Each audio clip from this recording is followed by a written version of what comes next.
So you bought a mural and you love it, but you're not sure how to position it in your home?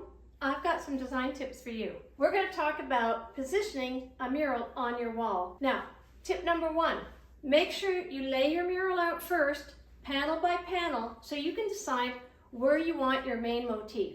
Now, all our murals at Daisy Bennett Designs are made in repeat.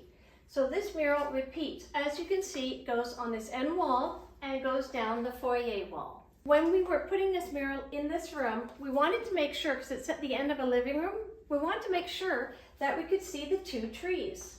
So the mural actually, instead of starting in the corner that people think, oh, I've got panel 1, 2, and 3, we'll just start from the corner. No, lay it out, make sure your wallpaper hanger lays out the panels, and then you can pick the motif you want where you want it. So we put this panel here, and so you see it's really like panel number 2 and then panel number 1 where it's joined, and then it goes number 2 again. Always put where you want your motif on the center of the wall, and then work around trimming the other panels to fit the wall size. That is key. Till next time, make a comment, let me know what you need to know about murals. Go to daisybennettdesigns.com for more ideas, and guess what? Make your home colorful with Wallpaper.